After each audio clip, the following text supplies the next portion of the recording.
Take the money and leave, Bernie. You are embarrassing us. That is what my son-in-law's father, Richard Kensington, told me as he slid a check for $10,000 across his mahogany desk. He looked at my worn-out work boots and shook his head in disgust.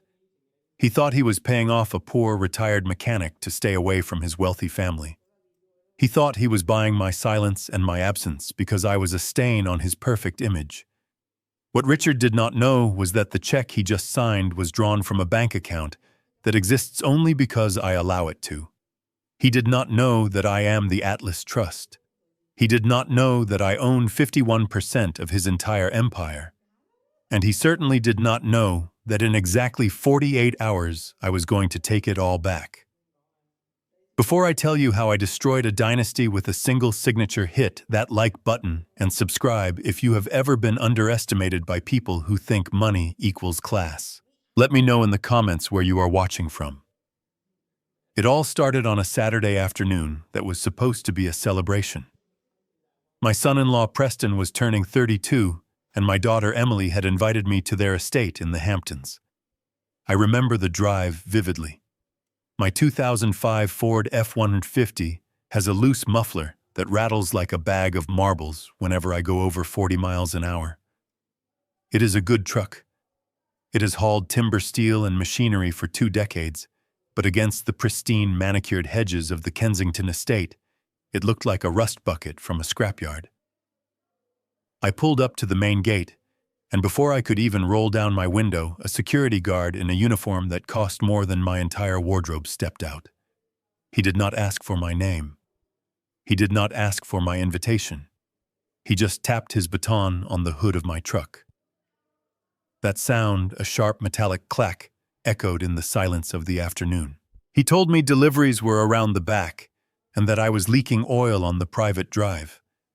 I tried to explain that I was Preston's father-in-law, but he just laughed. He looked at my flannel shirt and my calloused hands and told me to turn around before he called the police. I was about to reach for my phone to call my lawyer Jerome, but then I saw her. Emily came running down the long driveway. She was not running to greet me. She was running to stop a scene. My little girl, who used to sit on my lap while I fixed radios in the garage, was now breathless and flushed not with joy, but with shame.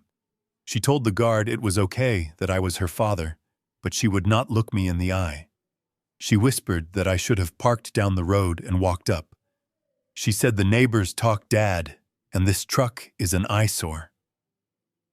I swallowed the lump in my throat and parked where she pointed, behind a row of hedges where the catering vans were hidden. Walking into that party felt like stepping onto a different planet. The lawn was covered in white tents. There were ice sculptures melting in the summer heat, and a tower of champagne glasses that sparkled like diamonds. Everyone was wearing linen and silk. The air smelled of expensive perfume and entitlement. I smoothed down my shirt. It was clean and pressed, but the collar was frayed. I saw heads turn. I saw the whispers behind hands. I saw the way people created a small, empty circle around me, as if poverty was a contagious disease. I was looking for a familiar face when I saw them. Richard and Victoria Kensington were holding court near the pool. Victoria was a woman who wore her wealth like armor. She had never worked a day in her life, but she looked at working people as if we were a different species. I approached them holding the gift I had spent 3 weeks working on. It was a vintage clock from the 1920s. I had found it broken in a flea market and spent sleepless nights machining new gears, polishing the brass, and restoring the wood. It was a piece of history. It was something real. I cleared my throat and wished Preston a happy birthday. I held out the clock. The music seemed to stop. The chatter died down. Victoria looked at the gift in my hands. She did not smile. She did not say thank you. She reached out and took it, using a white cocktail napkin as a barrier between her skin and the wood.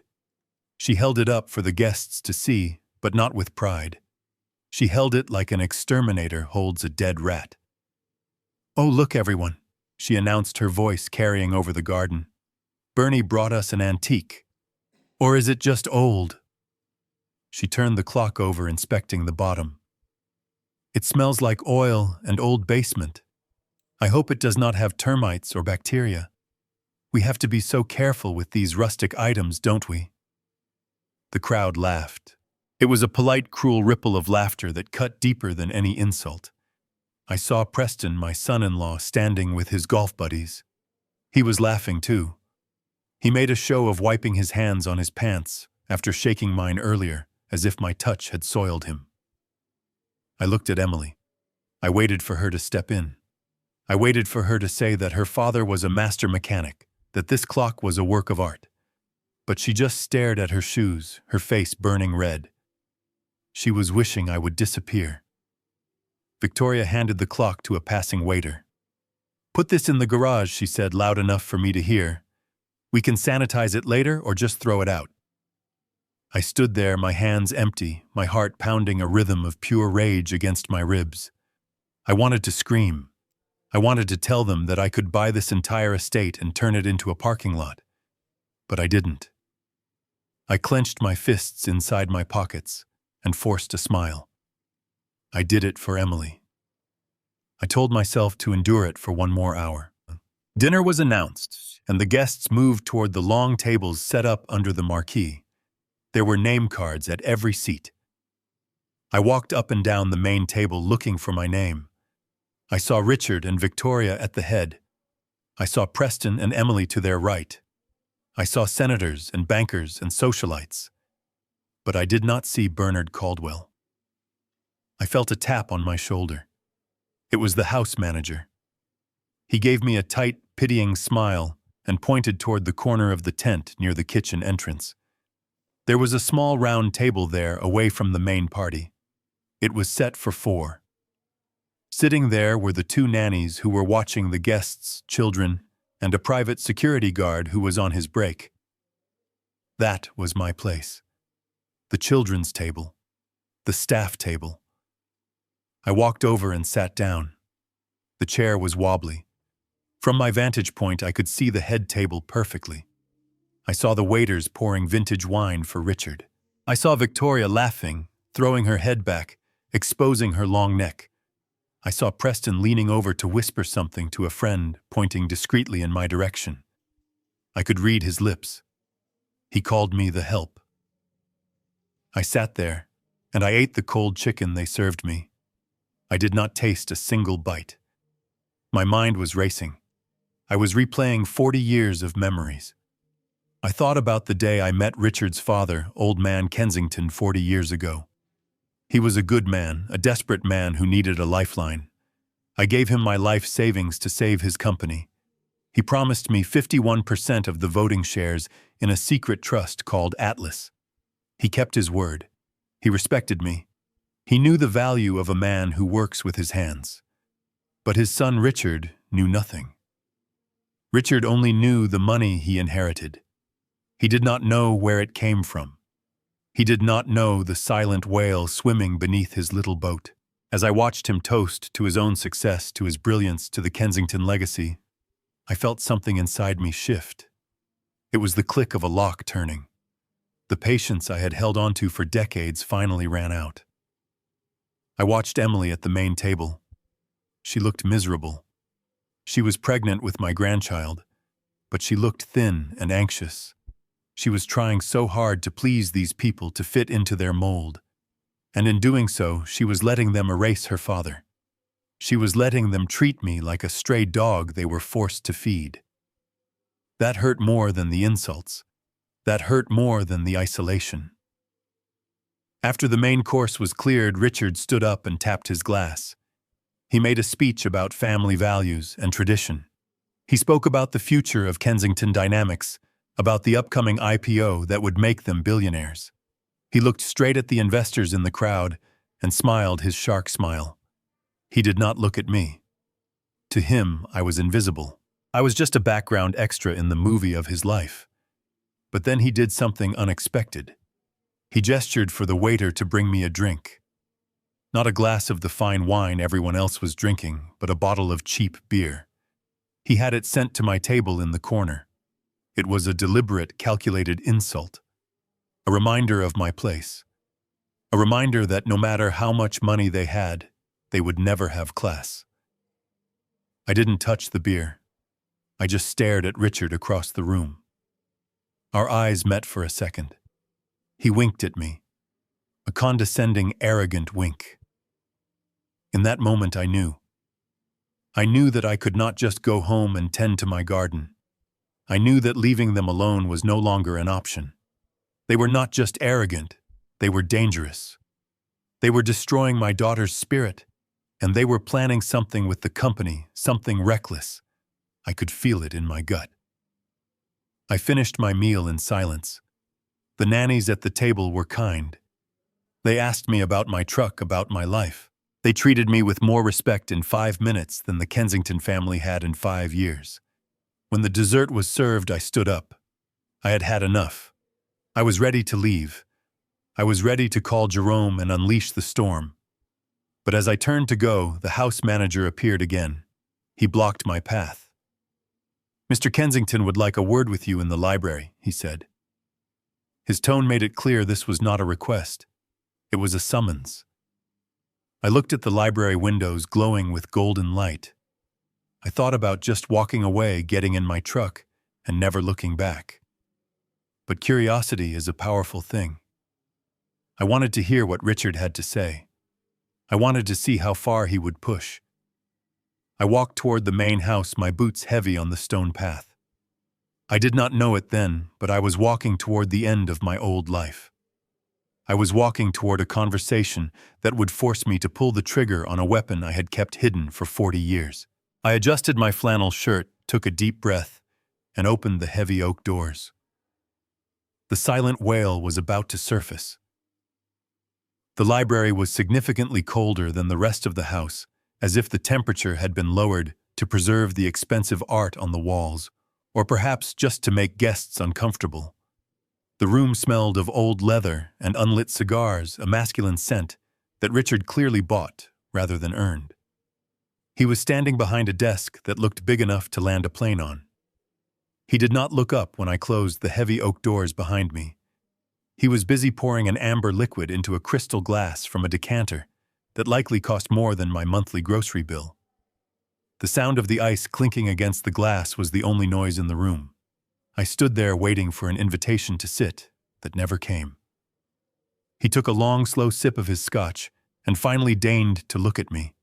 His eyes were flat, void of any warmth.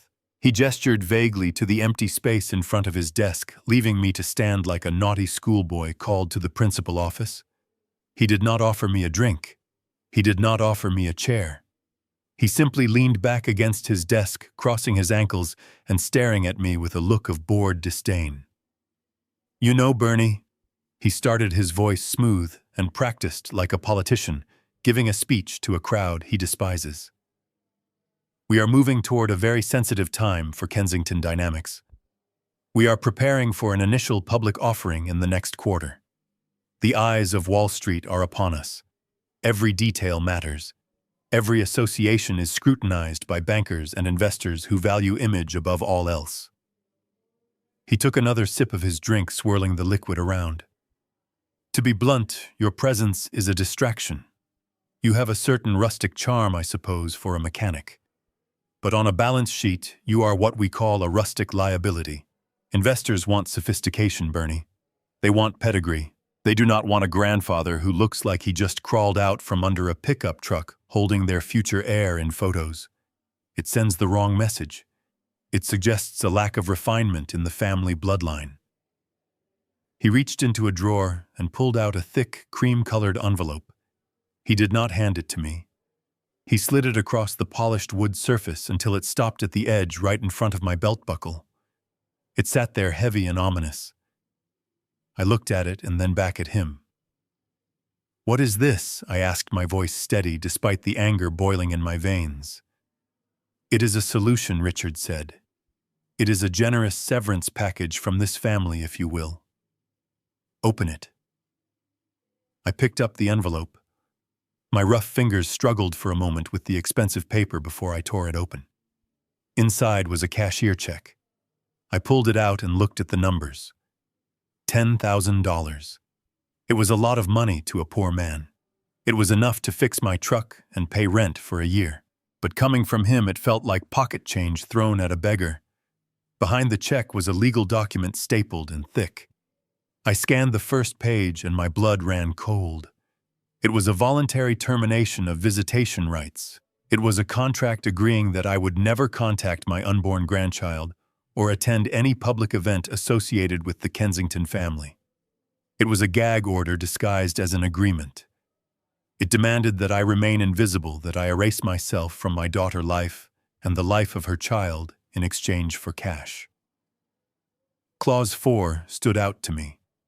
The undersigned agrees to maintain a distance of at least 500 yards from any Kensington property or corporate event to preserve the reputation and brand integrity of the family. I looked up at Richard. He was watching me expectantly, waiting for me to take the bait. "You think you can buy my grandchild?" I asked quietly. "It is not buying, Bernie," he corrected me with a smirk. "It is compensating you for your absence. We think it is best for the child to be raised in a consistent environment, an environment of success and high standards. We do not want the child confused by the disparity between our lifestyle and yours. Take the money, go on a long vacation, buy a new truck. Just go away." I felt a movement in the corner of the room. I had been so focused on Richard and the insulting document that I hadn't noticed her standing in the shadows by the bookshelves. Emily stepped forward, her face pale and streaked with dried tears. She looked smaller than I had ever seen her. Her shoulders were slumped, and she was wringing her hands nervously. She wouldn't meet my eyes. She looked at the floor, at the rug, at Richard, anywhere but at me. I held up the check, my hand trembling, not from fear, but from a rage so cold it burned. I looked at my daughter, the girl I had raised on my own after her mother died, the girl I had taught to ride a bike and balance a checkbook. "Emily," I said, my voice low and pleading, "is this what you want? Do you want to sell your father for $10,000? Do you want your child to never know who I am?" She flinched as if I had slapped her. She took a shuddering breath and finally looked at me, but her eyes were empty of the fire she used to have. "Take it, Dad," she whispered, her voice barely audible. "Please, just take it. It is for the best. It is good for the baby. Preston and his parents think it will be less stressful this way. You know how you are. You do not fit in here.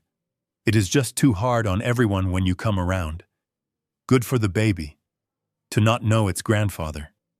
To be raised by people who think love is a transaction." I looked at Richard, who was checking his watch as if this transaction was taking too long. He looked bored. He thought he had won. He thought he had crushed the little man with his wallet. I looked down at the check in my hand. $10,000. The price of my dignity. The price of my family. I slowly took the check in both hands. The sound of the paper tearing was sharp and loud in the quiet room. I ripped it down the middle. Then I ripped it again and again until it was nothing but confetti. I let the pieces flutter down onto his expensive Persian rug. Richard's eyes widened slightly, his composure cracking for just a second. He had not expected that. He had expected me to be grateful. But I did not tear the contract. I folded the legal document carefully and placed it into my shirt pocket next to my heart. I needed it. I needed the proof of their cruelty. I needed the evidence of exactly who they were. I looked Richard dead in the eye. "You worry about your stock price, Richard. You worry about the value of your company. You should.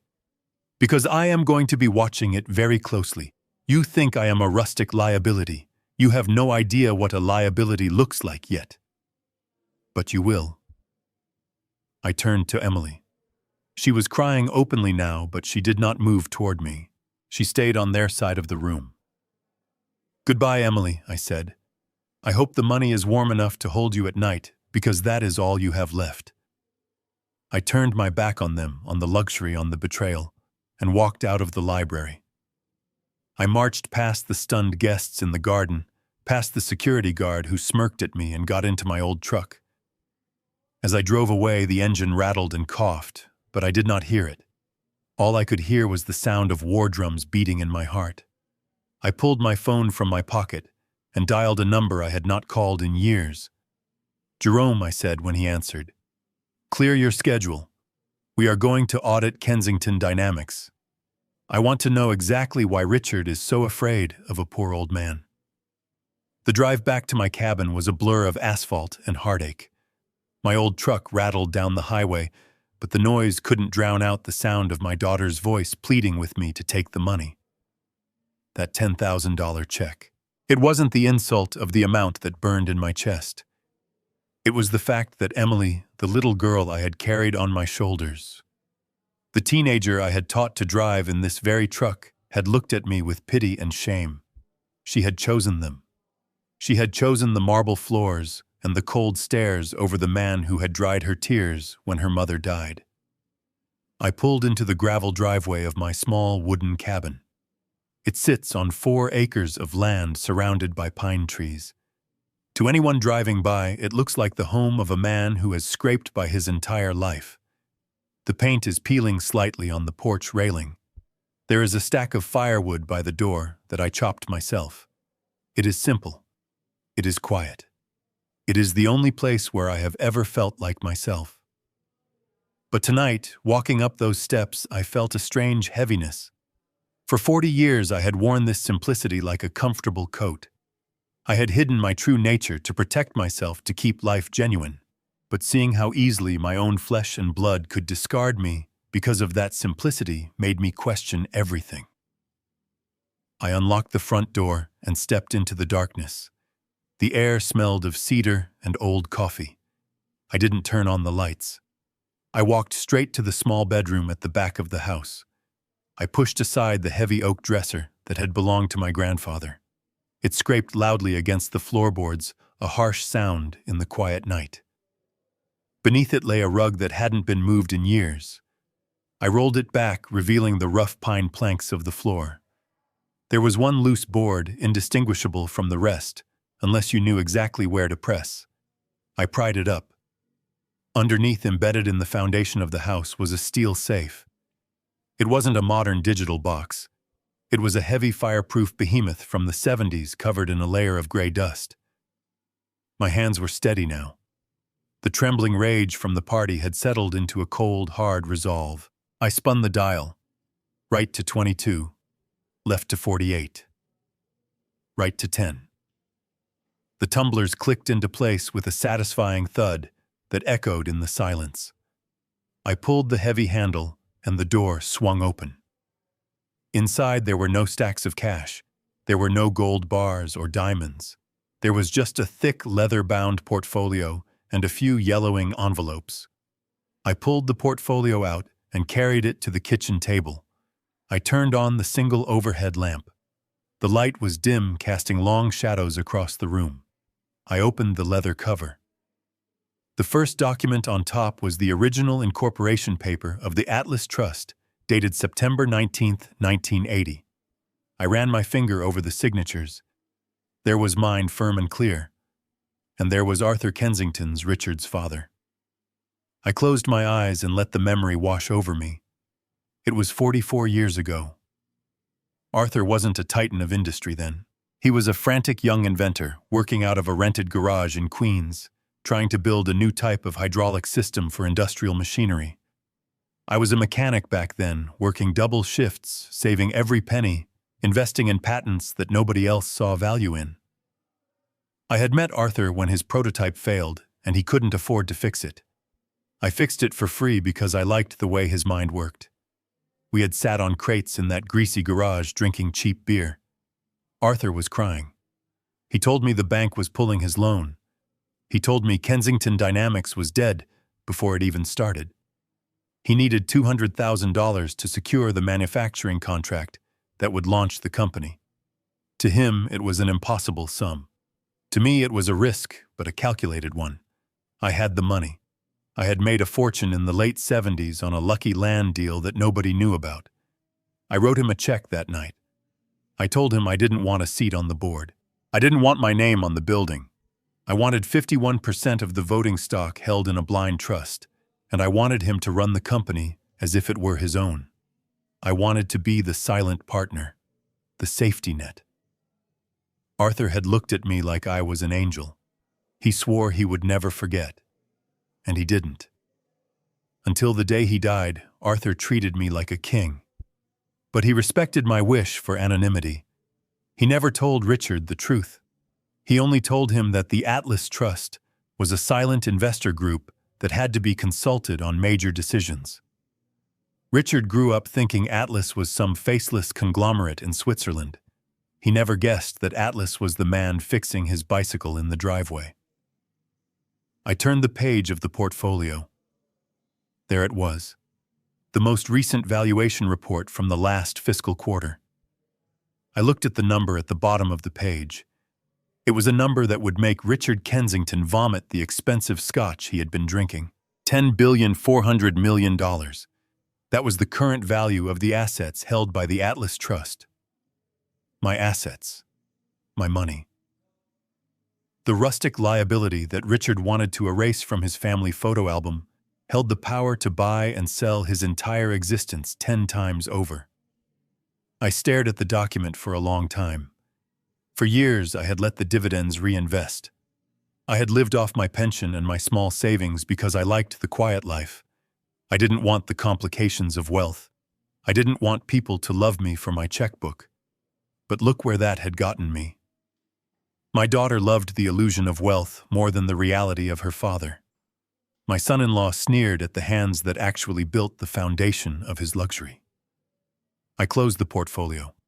The snap of the leather sounded like a gunshot. I reached for the old rotary phone on the wall. I still kept a landline because cell service out here was spotty, but mostly because I liked the weight of the receiver. I dialed a number I knew by heart. It rang once, twice. Jerome Blackwood answered on the third ring. His voice was crisp alert, despite the late hour. Jerome was the only person on earth who knew the whole truth. He was my lawyer, my confidant, and the shark I kept in a very expensive tank in Manhattan. "Bernie," he said, "I wasn't expecting a call tonight. Is everything all right?" "No, Jerome," I said, my voice grating like gravel. "Everything is far from all right." There was a pause on the line. I could hear the rustle of papers, the shift in his tone from friend to attorney. "What happened? I went to the party," I told him. I told him about the security guard, the clock, the table in the corner, the envelope. I told him about Richard calling me a liability. I told him about Emily's silence. Jerome let out a low whistle. "They gave you a check for $10,000. That is rich. Even for Richard. So what are we doing?" "Bernie, you finally ready to cash out? Do you want me to liquidate the trust? We can have the shares on the market by Monday morning. We can crash the stock price before their IPO even hits the roadshow. You walk away with $10 billion and they walk away with a smoking crater." I looked at the documents on the table. Destroying them would be easy. It would be satisfying. But it wouldn't be enough. If I just sold everything, Richard would spin it. He would find a way to blame market forces. He would play the victim. And Emily. She would just see it as her father ruining her husband's future out of spite. She wouldn't understand the lesson. "No," I said. "That is too quick. That is too messy." Then what Jerome asked. "You want to buy them out? Force a hostile takeover, kick Richard out of the CEO chair and put someone else in?" I leaned back in my wooden chair, the wood creaking under my weight. "I want you to trigger the audit clause," I said. The line went silent for a second. "The Section 8 clause, Bernie, we haven't used that in 30 years. That gives the trust full access to every email, every receipt, every shadow account in the company. That is a declaration of war." "Exactly," I said. "Richard is desperate for this IPO. He is pushing too hard. He tried to buy me off with a contract to keep me away from the company. A man doesn't do that because he is embarrassed by his in-laws. A man does that because he is hiding something. He is afraid I'll see something I shouldn't. You think he is cooking the books? Jerome asked, his voice sharpening. I think a man who treats family like a transaction probably treats business the same way, I replied. I want to know why they are bleeding cash. I want to know why Preston is gambling at high-stakes tables when he supposedly works in acquisitions. I want to know everything, Jerome. I want you to dig until your shovel hits bedrock. Consider it done, Jerome said. I'll have the forensic accountants there by Tuesday morning. But Bernie, once we start this, the Kensingtons are going to panic. The IPO will be frozen. The stock will wobble. Richard is going to come for you. He thinks you are just a nuisance now. When the auditors show up representing the majority shareholder, he is going to think you are somehow involved, or he is going to try to crush whoever he thinks is behind it. Let him try, I said. He thinks he is fighting a ghost. He thinks the Atlas Trust is some board of directors in Geneva. Let him keep thinking that. I want to watch him sweat. I want to see what falls out of his pockets when we shake him upside down. I will draft the papers tonight, Jerome said. Get some sleep, Bernie. You sound tired. I am not tired, Jerome, I said, looking at the stock certificate one last time before closing the safe. I am just getting started. I hung up the phone and sat in the dim light of the kitchen. The silence of the cabin didn't feel lonely anymore. It felt like the calm before a storm.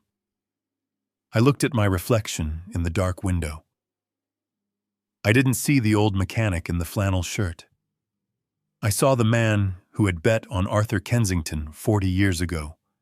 I saw the silent whale rising from the deep. And for the first time all day I smiled. Tuesday morning arrived with a heavy gray mist that clung to the pine trees outside my cabin. I was pouring my second cup of black coffee when I saw headlights cut through the fog. It wasn't a limousine or a flashy sports car. It was a nondescript dark sedan, the kind of car that blends into traffic and disappears. Jerome Blackwood knew how to move in the shadows. He stepped out of the car wearing a wool coat over his suit, carrying a titanium briefcase that looked like it could survive a nuclear blast. He didn't look like a man who controlled billions of dollars. He looked like a tired accountant, which was exactly why he was the most dangerous shark in New York. He walked up the porch steps, and I opened the door before he could knock. We didn't exchange pleasantries. He just nodded and walked straight to my kitchen table, the same table where I ate my canned beans and read my newspapers. He set the briefcase down and opened it. Inside was a laptop that hummed to life instantly and a stack of printed documents that were still warm. Jerome took off his coat, rolled up his sleeves, and transformed from my old friend into the forensic auditor who had taken down hedge funds and corrupt senators. He turned the laptop screen toward me. The glow illuminated his silver hair and the deep lines etched around his eyes. "Bernie, look at this," he said, his voice low and tight. We triggered the Section 8 clause at midnight. The system let us in. It took my team 6 hours to bypass their firewalls and access the raw ledger. What we found isn't just bad management. It is criminal.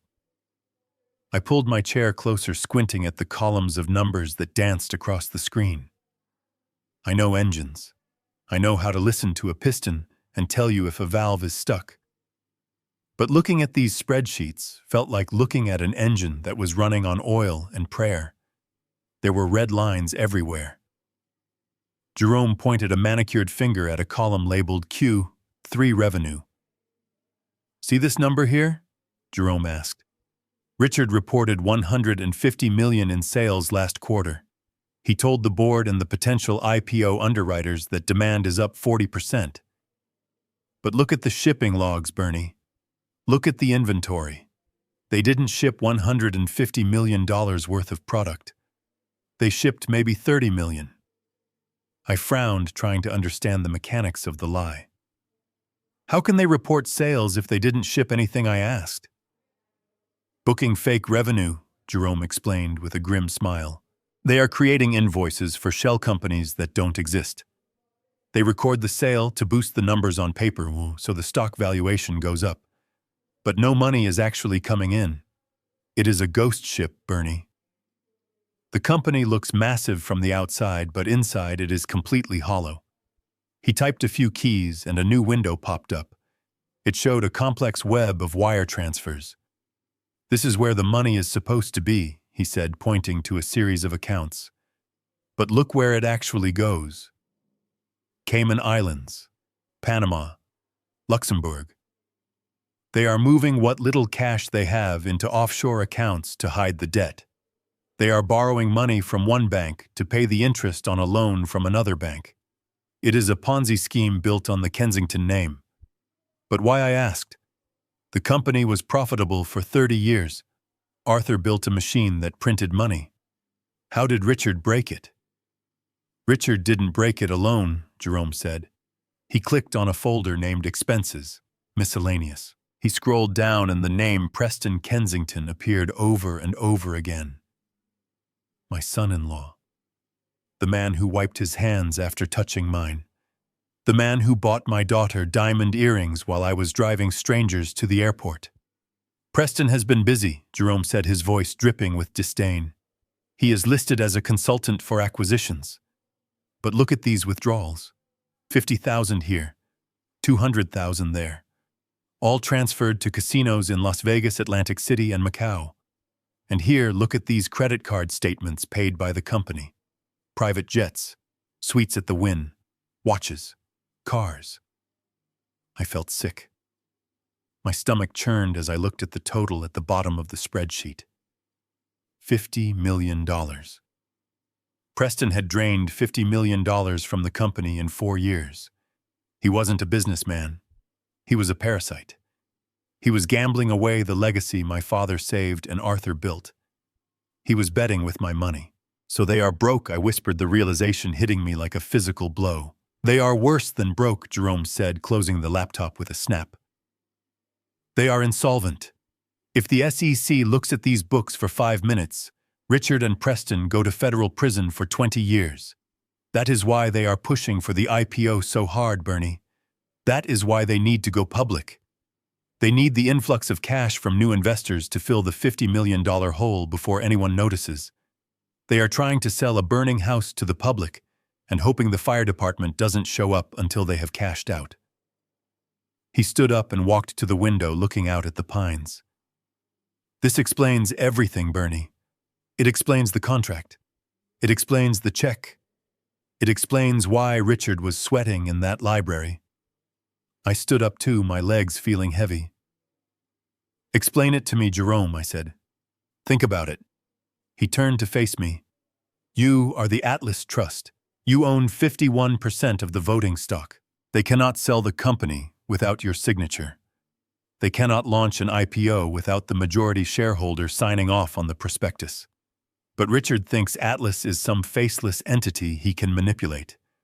What he is terrified of is scrutiny. If you show up at a shareholder meeting looking like a mechanic and asking questions, the press will dig. The underwriters will get nervous. They will look closer. Richard needs total control. He needs to present a perfect unified front. He wanted you gone not because you are embarrassing, but because you are a loose end. He needed you to sign that document waiving your rights to interfere so that when the auditors come, he can show them that the family is silent and compliant. He wanted to neutralize me, I said, the anger rising again, cold and sharp. He wanted to make sure I stayed in my lane so he could finish robbing the company. Exactly, Jerome said, and he needed the cash from the sale to pay off Preston's gambling debts before the loan sharks start breaking legs. They are desperate, Bernie.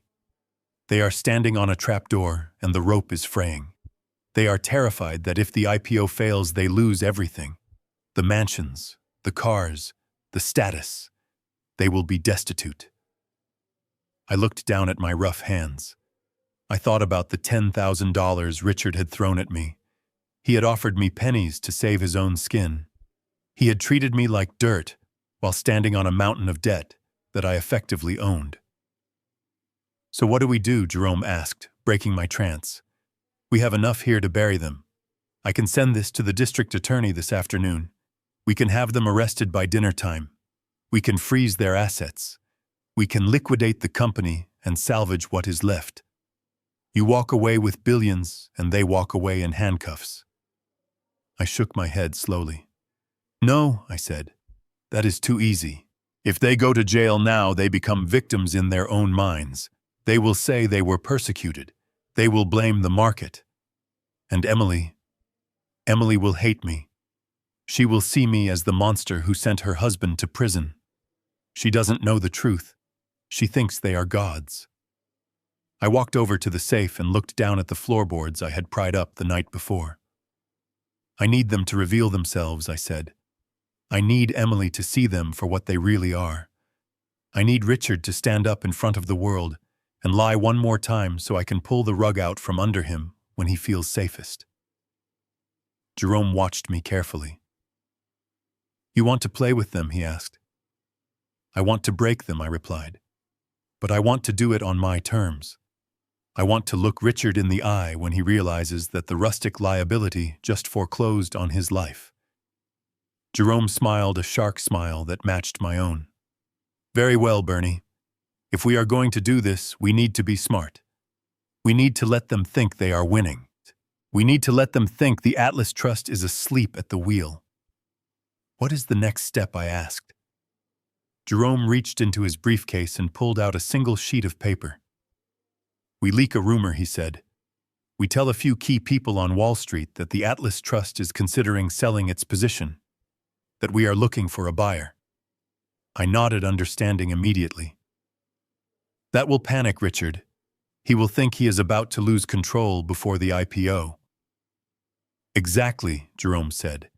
"He will try to rush the sale. He will try to bypass the regulations. He will make mistakes. And when he does, we will be there to catch him."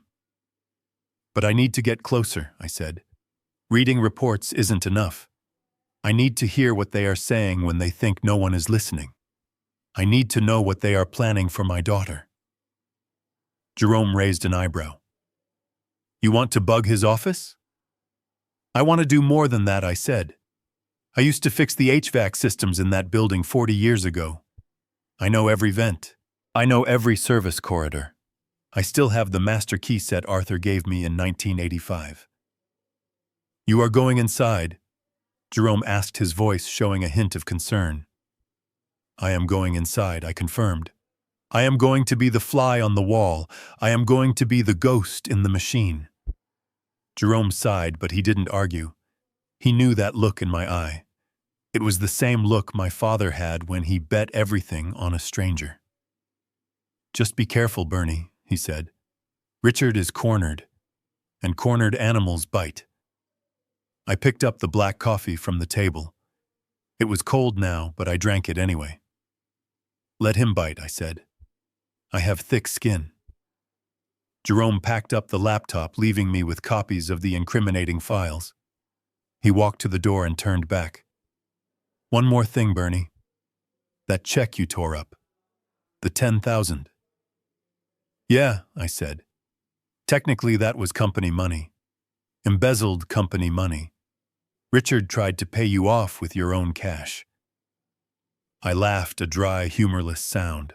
"Of course he did. Of course he. Add it to the list, Jerome. Add it to the bill."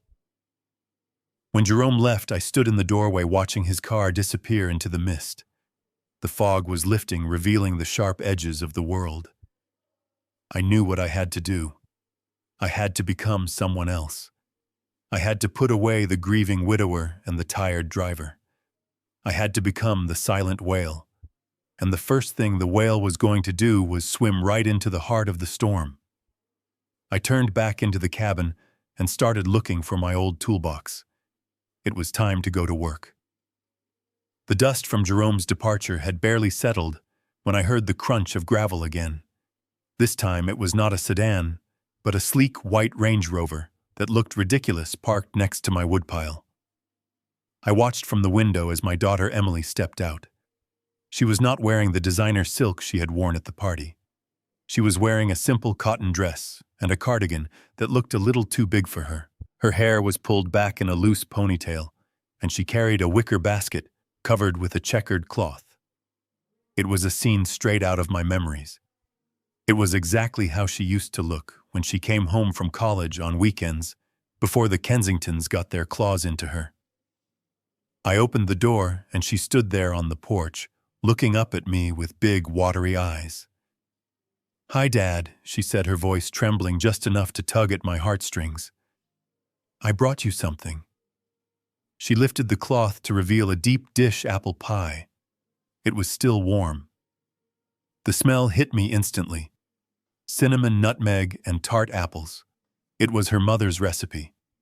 It was the smell of every birthday, every Thanksgiving, every apology in this house for 30 years. I let her in. I couldn't help it. She was my little girl, and she looked so tired. We sat at the kitchen table, the same table where I had plotted the destruction of her husband's family just hours before. She cut a slice for me and one for herself, but she didn't eat. She just pushed the crumbs around with her fork. "I am sorry about the party, Dad," she whispered, a single tear rolling down her cheek. "It was awful. Victoria can be so difficult. And Preston is just under so much pressure. You have no idea." I watched her carefully. I wanted to believe her. I wanted to believe that the girl who used to help me change the oil in the truck was still in there somewhere. "What kind of pressure, Emily?" I asked softly. She looked up, her eyes wide and pleading. "The IPO, Dad. It is everything to them. If it doesn't go well, they could lose the estate. Preston hasn't slept in weeks. He is snapping at everyone.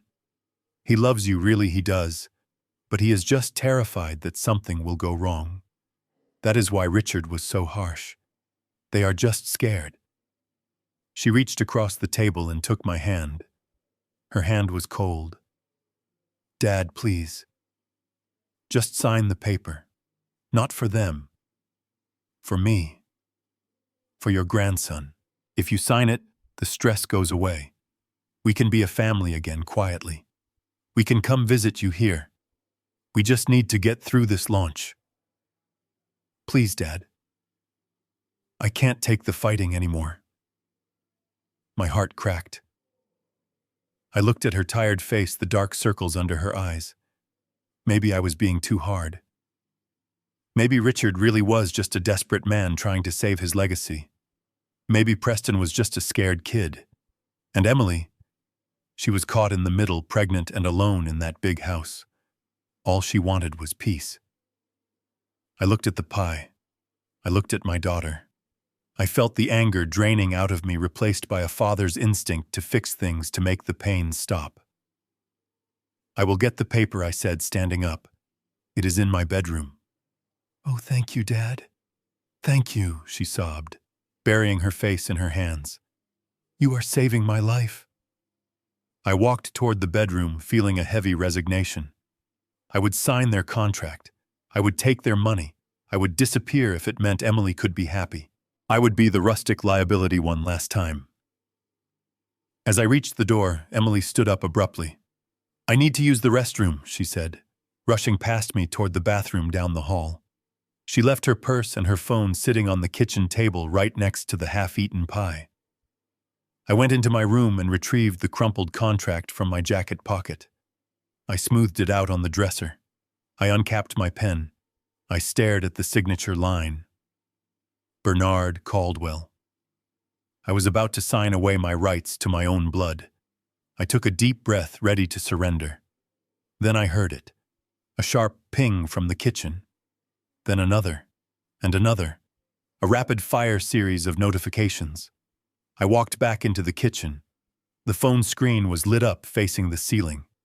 The messages were popping up one after another in green bubbles. I didn't mean to look, but the name at the top of the screen stopped me dead in my tracks. The contact was saved as Queen Victoria. I stepped closer.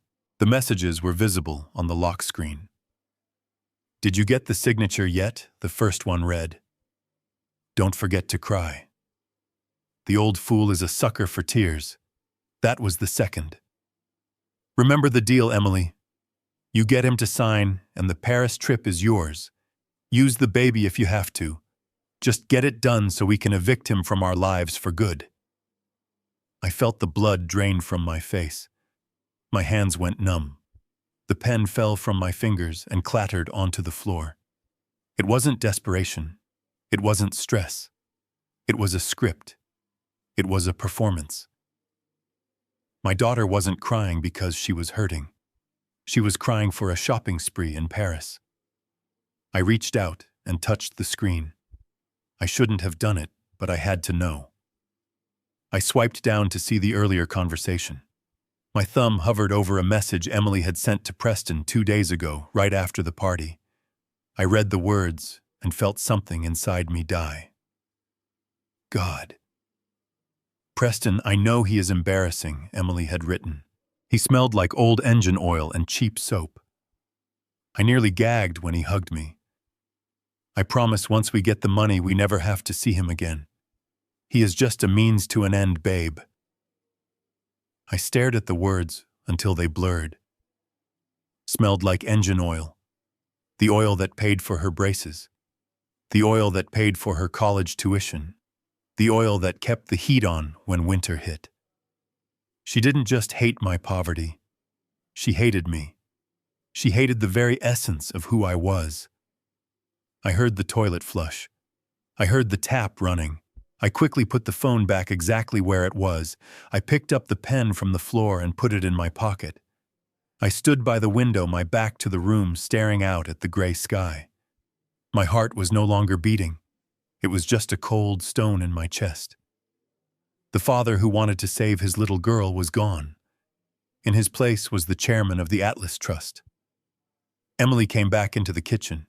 She looked refreshed. She had reapplied her lipstick. She smiled at me, a bright, hopeful smile that I now recognized as a shark's grin. "Did you find it, Dad?" she asked sweetly. I turned slowly. I looked at her, really looked at her. I saw the greed behind the eyes. I saw the calculation in the tilt of her head. "I found it," I said, my voice flat, devoid of any emotion. "Great," she said, reaching out her hand. "Do you have a pen? Let's get this over with so we can relax." I didn't move. I didn't reach for the paper. I just looked at her. "I need to think about it, Emily," I said. Her smile faltered. "What do you mean, think about it?" "We talked. You said..." I said I need to think. I repeated, cutting her off. "This is a big decision. Giving up my grandchild. I need to read the fine print. I need to pray on it." "But Dad," she stepped closer, her voice rising in panic. "We don't have time. Richard needs this by tomorrow morning." "Then Richard can wait," I said. Emily's face twisted. It wasn't the face of a loving daughter anymore. It was the face of a spoiled child who had been denied a toy. "You are being selfish," she snapped. "You are always so stubborn. Why do you have to make everything so hard? Just sign the damn paper, Dad." "Get out," I said. She froze. "What?" "Get out of my house, Emily," I said quietly. "Take your pie, take your lies, and get out." She stared at me, shocked by the coldness in my tone. She opened her mouth to argue, to scream, to manipulate, but something in my eyes stopped her. She saw something there she had never seen before. She saw a wall. "Fine," she spat, grabbing her purse. "Fine. Be a bitter old man. Die alone in this shack. See if I care. But don't expect to see the baby. Ever." She stormed out, slamming the screen door so hard it rattled the hinges. I watched her get into the Range Rover. I watched her furiously typing on her phone, probably updating Queen Victoria that the mission had failed. She peeled out of the driveway, throwing gravel everywhere, leaving a cloud of dust in the air. I stood there in the silence of the kitchen. The smell of the apple pie was now nauseating. It smelled like betrayal. I picked up the pie and walked to the trash can. I threw it in pan and all. The crash was the only sound in the house. I walked to the sink and washed my hands, scrubbing them hard as if I could wash away the touch of her false affection. I looked at my reflection in the window. My eyes were dry. I had no tears left for Emily Kensington. She had made her choice. She wanted the money. She wanted the lifestyle. Well, I thought, drying my hands on a rag. She was going to get exactly what she wanted. She wanted a business transaction. I would give her the biggest business transaction of her life. I walked back to the bedroom and pulled my old toolbox from under the bed. It was heavy, battered, and smelled of oil. The smell she hated. I opened it and took out a set of precision screwdrivers, a soldering iron, and a small black box I had built years ago for testing circuits. It was time to modify it. I wasn't just a mechanic. I was an engineer who had never gotten the degree. I knew how machines worked, and I knew how to break them. But this time I wasn't fixing an engine. I was building a Trojan horse. I picked up the toy airplane I had bought for my unborn grandson, a vintage model P-51 Mustang. I looked at it for a moment, then picked up a screwdriver. I was going into the lion's den, and I was going to bring back the only thing that mattered now. The truth. Recorded in high definition. I sat at my workbench under the harsh light of a swinging bulb and let the world narrow down to the tip of a soldering iron. For the first time in months, my hands were steady. I was not trembling with rage or hunger anymore. I was operating with the cold precision of a surgeon. The P-51 Mustang model sat disassembled before me. It was a beautiful thing made of die-cast metal and high-impact plastic, but I was about to give it a heart. I carefully removed the cockpit assembly and drilled a microscopic hole behind the pilot seat. Into this void, I inserted a high-fidelity microphone no larger than a grain of rice. It was technology I had acquired through Jerome's Connections military-grade stuff that could pick up a whisper from across a room. I wired the microphone to a battery pack I had salvaged from a high-end hearing aid, and a transmitter I stripped from a long-range tracking device. I had to shave down the interior plastic of the fuselage to make it all fit. It took me 3 hours of painstaking work. My eyes strained and my back ached, but I did not stop until I snapped the two halves of the plane back together. I ran my thumb over the seam. It was invisible. To the naked eye, it was just a toy, a nostalgic piece of decor. But to me, it was a loaded weapon. I tested the frequency on my old radio. The feedback squeal was sharp and clear. It was ready. The next morning, I shaved my beard down to a stubble and put on a pair of navy blue coveralls I had bought at a thrift store. I stitched a generic patch onto the chest that read City Courier Services. I pulled a baseball cap low over my eyes and looked in the mirror. Bernard Caldwell, the millionaire investor, was gone. In his place was just another invisible service worker, the kind of man people look through without ever seeing. I picked up the clipboard I had prepared and the cardboard box containing the modified airplane. I was not going to the front door this time. I was going to the belly of the beast. I parked my truck 3 blocks away from the Kensington Dynamics headquarters. It was a glass tower that jutted out of the city skyline like a jagged tooth. I walked to the loading dock around the back. My heart was hammering against my ribs, but I forced my breathing to slow. I knew this building better than the architect who designed it. Back in '85, when Arthur was expanding, I had personally designed the redundant HVAC systems for the server rooms. I knew that the service elevator in Bay 4 had a bypass key switch that never got changed because the maintenance crew was too lazy to update the protocols. I knew that the freight corridor on the 30th floor ran directly behind the executive suites to allow for discrete equipment upgrades. I walked up to the loading dock security checkpoint. The guard was a young kid glued to his phone. I held up my clipboard and muttered something about a priority package for facilities management. He didn't even look up. He just waved me through. I walked past him, my boots echoing on the concrete. Step 1 was complete. I made my way to the service elevator. I pulled out a master key ring I had kept in my safe for decades. It was a heavy brass key worn smooth by time. I slid it into the maintenance override slot. The doors slid open instantly. The ride up to the 30th floor felt like an eternity. I watched the floor numbers tick upward 18, 19, 20. My palms were sweating inside my work gloves. If Richard was in his office, this would all be for nothing.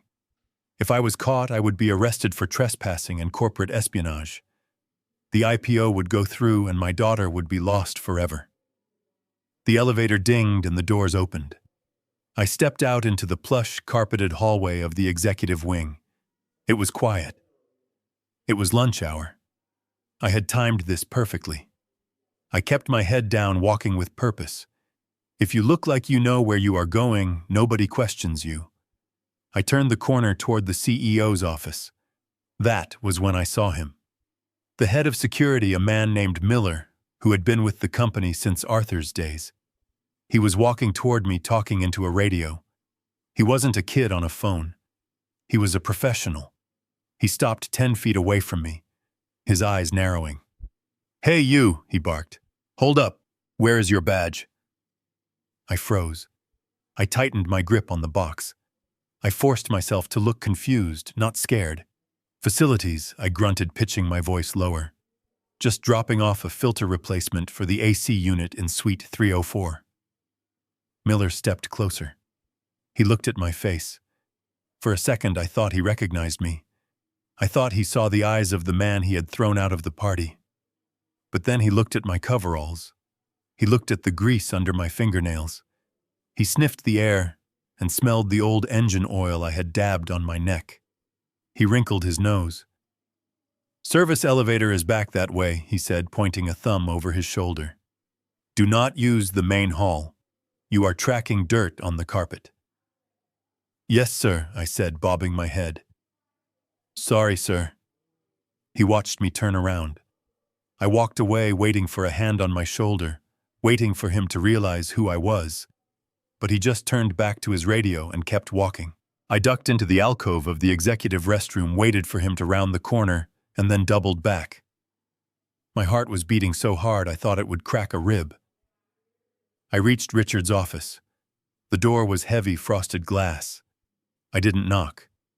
I tried the handle. It was unlocked. Arrogance. He thought he was untouchable. I slipped inside and closed the door softly behind me. The office was a shrine to his ego. Awards on the walls, pictures of him shaking hands with politicians.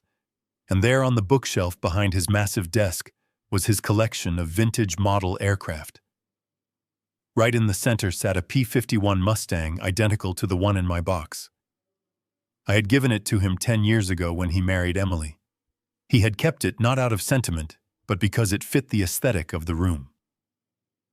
I moved fast. I opened my box and took out the bugged plane. I grabbed the original from the shelf and dropped it into my box. I placed the new one in the exact same spot, adjusting the angle so it matched the dust outline on the shelf. It took 10 seconds. 10 seconds to plant a bomb in the middle of his life. I checked the room one last time. Nothing out of place. I grabbed my box and walked out. The walk back to the elevator was a blur. I didn't breathe until the doors closed and I was descending back to the loading dock. I walked out into the sunshine past the guard who was still on his phone and didn't stop until I was back in the cab of my truck. My hands were shaking so bad I couldn't put the key in the ignition. I sat there for a moment, laughing, a breathless, jagged sound. I had done it. The rustic liability had just compromised the most secure office in the city. I pulled out my phone and sent a single text message to Jerome. "The bird has landed." A minute later, my phone buzzed. It was a link to a secure audio stream. I put in my earbuds and tapped the screen. At first, there was just the hiss of static. Then I heard the sound of a heavy door opening and footsteps on carpet. I heard Richard's voice clear as a bell. "Get me legal on the phone. And pour me a drink." I started the truck and pulled into traffic. The audio feed played in my ears, the voice of my enemy broadcasting his secrets directly to me. I wasn't just listening anymore. I was hunting. And the silent whale was closing in for the kill. The static in my earpiece cleared, and suddenly I was in the room with them. I was sitting in the back of Jerome's mobile surveillance van, parked 3 blocks away from the Kensington Tower, but in my mind I was perched on that bookshelf right inside the cockpit of the P-51 Mustang. Jerome sat next to me adjusting the levels on a digital soundboard, his face illuminated by the green glow of the monitors. We didn't speak. We just listened. The sound of a heavy crystal decanter hitting a glass rang out like a bell. It was followed by the rustle of silk and the distinctive click of high heels on a hardwood floor. Victoria had entered the room. I heard Richard sigh a long exhale of frustration. He asked her if she had spoken to Emily. Victoria's voice was sharp and dismissive. She said that the girl was useless. She said Emily had called her crying, claiming that I had kicked her out of the cabin. Victoria laughed. It wasn't a happy laugh. It was a cold, dry sound. She called Emily weak. She said my daughter lacked the killer instinct necessary to be a Kensington. She mocked the way Emily had tried to use the apple pie as a bargaining chip, calling it a pathetic peasant gesture. I sat there in the dark van gripping the armrests of my chair until my knuckles turned white. Hearing them insult me was one thing. I was used to that. But hearing them tear apart my daughter, the woman who had sacrificed her relationship with me to please them, was agonizing. Richard chimed in. He said he wasn't surprised. He called Emily a bad investment.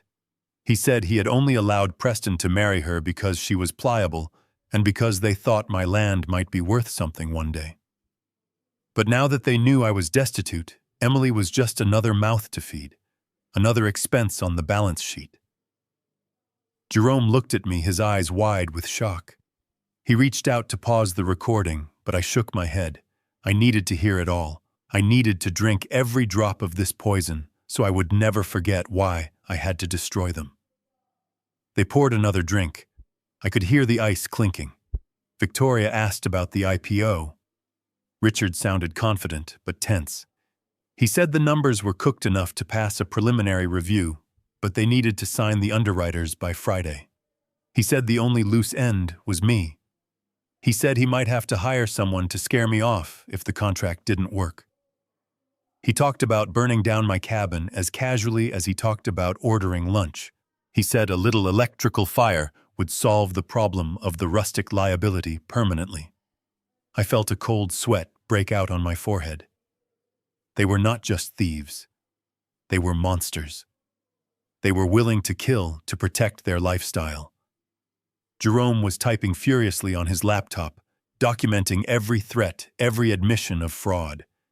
But the conversation shifted then, and what came next made the threats of arson seem like mercy. Victoria brought up the baby. She asked Richard if he had heard from Dr. Evans yet regarding the gender reveal. Richard grunted. He said the results were due this afternoon. Victoria lowered her voice, but the military-grade microphone picked up every syllable. She said they needed to be prepared.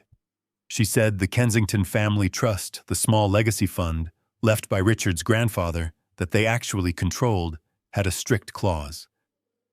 The principal could only be accessed by a direct male heir upon birth. If it is a girl, Victoria said, her voice completely devoid of emotion. We cannot afford it, Richard. We need that trust fund money to pay the bridge loan for the IPO. If Emily gives birth to a girl, we are locked out of the cash for another generation. We will be bankrupt before the fiscal year ends. Richard asked what she proposed. He sounded tired, not horrified.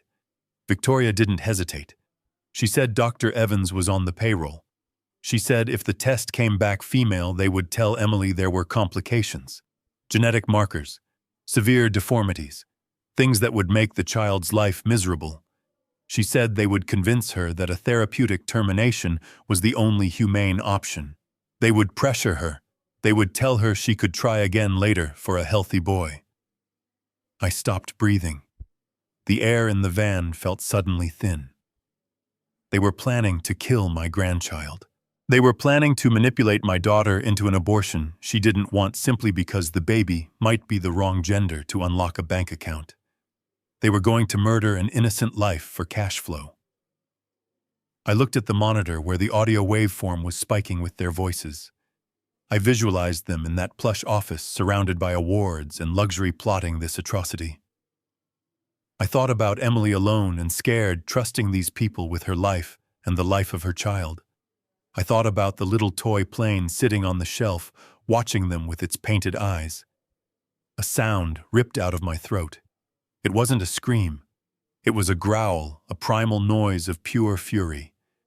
I slammed my fist onto the metal table of the van so hard that the equipment jumped. The pain in my hand was grounding. It was real. Jerome grabbed my shoulder. "Bernie," he said, his voice urgent. "Bernie, look at me. We have them. This is conspiracy. This is intent to cause bodily harm. We can go to the police right now." "No." I hissed, my eyes burning. My vision was tinged with red. "The police will take too long. They will get lawyers. They will spin it. They will say it was hypothetical. They will intimidate Emily. She is in that house with them right now, Jerome. She is sleeping under the same roof as these butchers." I stood up in the cramped space of the van. I felt like I was expanding, like the sheer force of my rage was making me 10 feet tall. "I am not going to call the police," I said. "I am going to end them. I am going to strip the flesh from their bones. I am going to leave them with nothing. No money, no reputation, no freedom." I looked at the screen again.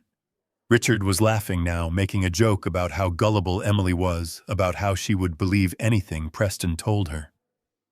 "You laugh, Richard," I whispered to the screen. "You laugh while you can. Because the silent whale is surfacing, and I am going to swallow you whole." I turned to Jerome. "Get the car ready," I said. "We aren't waiting for the IPO. We aren't waiting for the rumors to take effect. We are moving up the timeline." To when Jerome asked. "Tonight," I said. "They are having a gala tonight to calm the investors right. A black-tie dinner at the plaza to show off their stability." "Yes," Jerome said.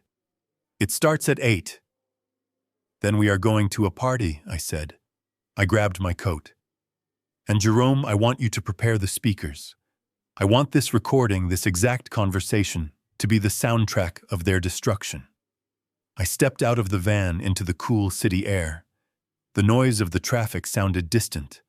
All I could hear was the beating of my own heart and the voice of Victoria Kensington planning to kill my blood. I looked up at the glass tower reflecting the sunset. It looked like a tombstone. I adjusted my collar. The mechanic was dead. The ride-share driver was dead. The only man left was Bernard Caldwell, and he was coming for blood.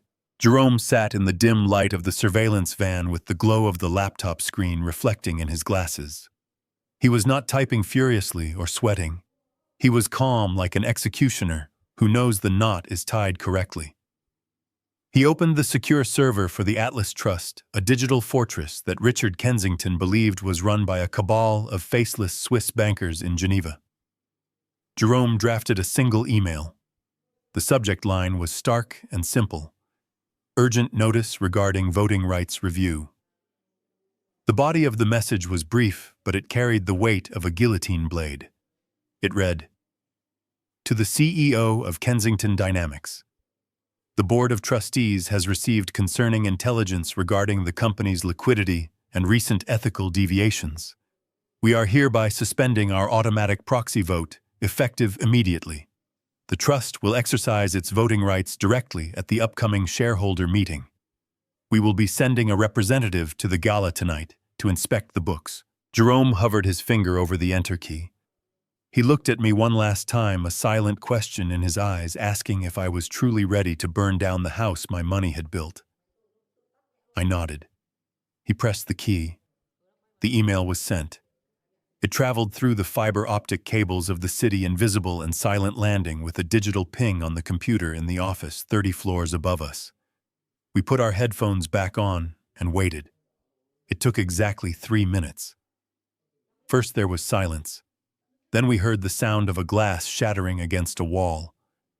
Richard's voice exploded through the audio feed, shrill and unrecognizable. "What is this?" he screamed.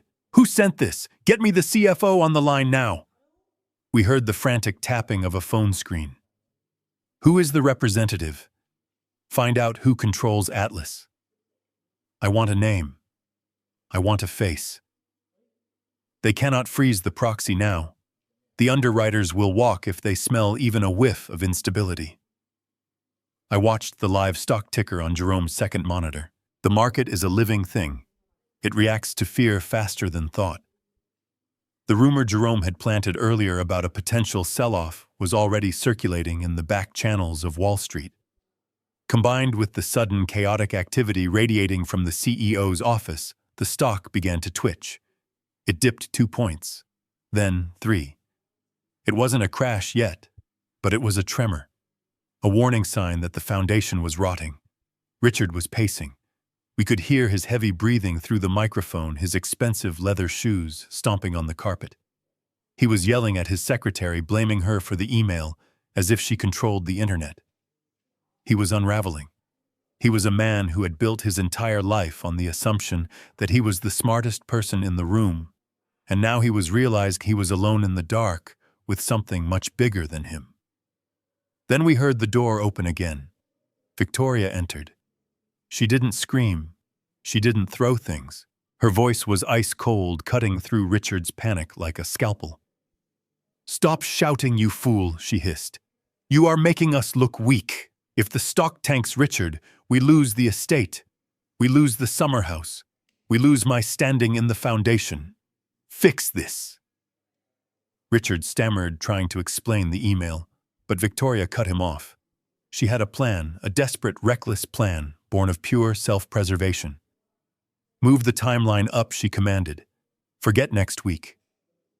Make the gala tonight, the signing event. Get the investors in the ballroom, get them drunk on vintage champagne, and lock them into binding commitments before the market opens tomorrow. Make them sign while the music is playing and the lights are dim. We lock them in before they see the news, before this representative shows up." It was a Hail Mary pass. It was fraud on a massive scale, trapping investors into a sinking ship. But Richard agreed instantly. I heard him making the calls, his voice shifting from panic to that smooth, practiced charm. He lied to the bankers. He lied to the partners. He told them the gala was going to be a historic celebration, a night of exclusive opportunities. He was spinning a web of gold to hide the rot. I took off the headphones. I had heard enough. I knew the time and the place. I looked at Jerome. "Drop me off at Fifth Avenue," I said. Jerome looked at my grease-stained coveralls and my stubble. "You going shopping?" he asked with a dry smile. "I am going to war," I replied, "and I need a uniform." The van dropped me off in front of a small, unassuming storefront tucked between two massive designer boutiques. DeMarco's tailor shop. It was a place that smelled of chalk and steam and wool. I hadn't stepped foot inside for 40 years, not since I bought the suit for my wedding to Emily's mother. I walked in, the bell above the door chiming softly. A young assistant locked up from a counter, his nose wrinkling at my appearance, ready to tell me the delivery entrance was in the back. But then an old man stepped out from the curtain in the rear. He was bent with age, holding a measuring tape like a rosary. He squinted at me through thick glasses. "Mr. Caldwell," he rasped, his voice dusty with memory. "It has been a lifetime." I told him I needed a suit. Not just any suit. I needed armor. I needed to look like a man who could buy the city block. I needed to look like the authority that Richard Kensington pretended to be. The old tailor nodded, understanding the gravity of the request without asking a single question. He pulled down a bolt of midnight blue fabric Italian wool with a thread count that felt like water against the skin. He measured me in silence, his hands moving with a speed that defied his age. He adjusted a bespoke piece he had in the back, working the fabric, pinning and tucking, transforming the cloth to fit my frame perfectly. After the fitting, I went to the barber shop next door. I sat in the leather chair, and closed my eyes as the hot towel was wrapped around my face, steaming away the grime of the courier job, steaming away the years of neglect. I felt the scrape of the straight razor against my throat, sharp and precise. I felt the weight of the beard falling away. The barber trimmed my hair, styling it back with a classic dignity that I hadn't bothered with since I was a young man. When the chair spun around, I opened my eyes and looked in the mirror. For a moment, I didn't recognize the man staring back. The stooped shoulders of the rideshare driver were gone, replaced by a straight spine. The tired eyes of the grieving widower were gone, replaced by a gaze of cold, hard steel. I stood up and dressed in the new suit. It fit like a second skin. The white shirt was crisp and starched. The silk tie was a deep crimson. I slipped on the new shoes, polished to a mirror shine. I looked at my hands. They were still calloused, still the hands of a mechanic. But now those calluses didn't look like signs of poverty. They looked like signs of strength. They looked like hands that had built things, hands that could crush things.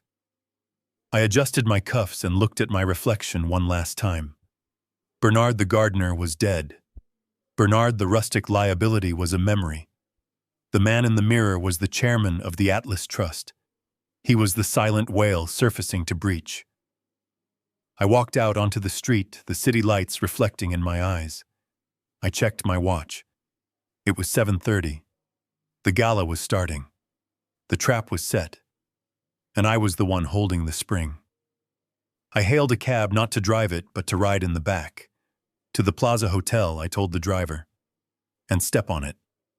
I have a business to acquire. The Plaza Hotel stood against the New York night sky like a fortress of old money, illuminated by floodlights that made the limestone facade glow. Inside the grand ballroom, 500 of the wealthiest people on the East Coast were gathered under crystal chandeliers that cost more than my entire neighborhood. They were drinking vintage champagne and eating caviar, oblivious to the fact that they were standing on a financial sinkhole. On the stage, Richard Kensington stood behind a lucite podium, bathed in a spotlight that washed out the fear in his eyes. He looked impeccable in his tuxedo, his hair perfectly coiffed, his smile practiced and bright. He was speaking about ethics. He was talking about the moral obligation of industry to serve the community. He used words like integrity and transparency without choking on them. The press was there, cameras flashing, capturing his performance for the morning financial pages. He was painting a picture of a company that was robust and principled, a legacy built on trust. I watched the feed on my phone from the back of the car. It was a masterclass in deception. He was selling them a dream while picking their pockets. He talked about family values, about how Kensington Dynamics was more than a corporation, it was a promise kept from father to son. The audacity was breathtaking. He was invoking the very legacy he was actively destroying to save his own skin. He paused for dramatic effect, looking out at the crowd with moist eyes, pretending to be moved by his own lies, while his wife Victoria sat in the front row, dabbing her eyes with a handkerchief, checking the room to see who was buying the act. The car slowed to a halt. It was not my Ford. It was the lead vehicle in a convoy of 3 black Rolls-Royce Phantoms that glided to the curb with the silent grace of predators. The valets stepped back, their eyes widening at the display of raw power. This wasn't just wealth arriving. This was authority. The driver walked around and opened my door. I stepped out onto the red carpet. The night air was cool, but I didn't feel it. I felt the perfect weight of the bespoke wool suit against my shoulders. I felt the solid, reassuring click of my heels on the pavement. I adjusted my cuffs, the diamond cufflinks catching the light. Jerome stepped out of the second car. He looked sharp, dangerous, his briefcase in hand like a weapon. Flanking us were 4 men in dark suits, broad-shouldered and alert. They were private security, the best money could buy, men who moved with the quiet lethality of trained soldiers. We didn't look like guests. We looked like an invasion force. I walked toward the revolving brass doors. I caught my reflection in the glass. For a split second, I looked for the mechanic with the grease under his nails. He was gone. The man staring back was formidable. He was a man who owned the pavement he walked on. I walked into the lobby. The chatter of the hotel guests died down as we passed. It was the kind of silence that commands respect, the kind of silence that usually surrounded Richard. Now it belonged to me.